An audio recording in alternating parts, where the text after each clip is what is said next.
Alam niyo ba na ang coronavirus ay tumatagal sa mga plastik at bakal sa loob ng 7 araw? Sa papel at salamin, 4 na araw at sa mga bagay na gawa ng kahoy, 2 araw. Pero kapag ito ay lumapag sa mataas na uri ng tanso o copper, nakakatulong ito labanan ang mga bakterya at virus dahil sa antimicrobial and antiviral properties na taglay nito.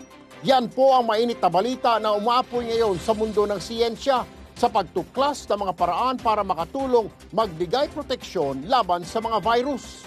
At ako po ay nagagalak na ihatid sa inyo ang kauna-unahang copper mask na may antimicrobial film with infused copper strands na nakakatulong magbigay proteksyon laban sa maraming virus at bakterya. Reusable, washable, portable at may kakayahang mag-disinfect ng sarili.